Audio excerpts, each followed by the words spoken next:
There is only 1 month left until the next EU summit, where this issue will be raised again. You hold the view that frozen Russian state assets should and could be used to finance loans to Ukraine. But will we bring our European colleagues on board? We are engaged in intensive discussions on this within the European Council, most recently in Brussels, and it will be on the agenda again next time.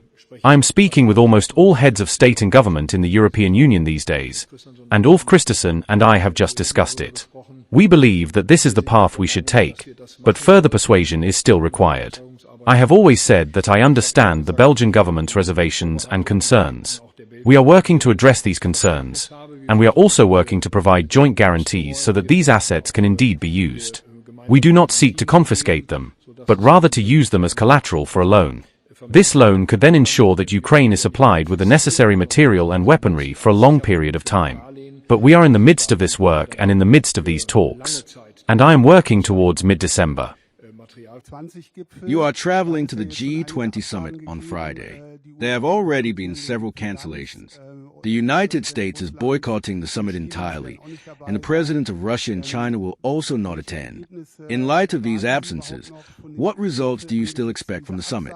And since you will meet Brazilian President Lula there, I would like to ask about the debate sparked by your comments regarding the megacity of Belém, which you recently visited. What will you say to President Lula about this? We had a very good personal meeting in Belém. This afternoon, German Federal Environment Minister Carsten Schneider held a conversation with President Lula, and I asked him to convey my warm greetings. I expect that we will have another constructive conversation in South Africa, entirely without any strain. I said that Germany is one of the most beautiful countries in the world, and President Lula will likely agree. I hope that we will reach joint decisions in South Africa.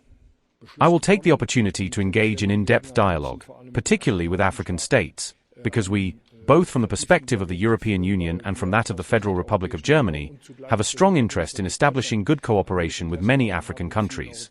These states are seeking partnerships, and therefore, regardless of how many cancellations there are, I will certainly travel to Johannesburg and hold discussions there, just as I will subsequently participate in the EU-Africa Summit.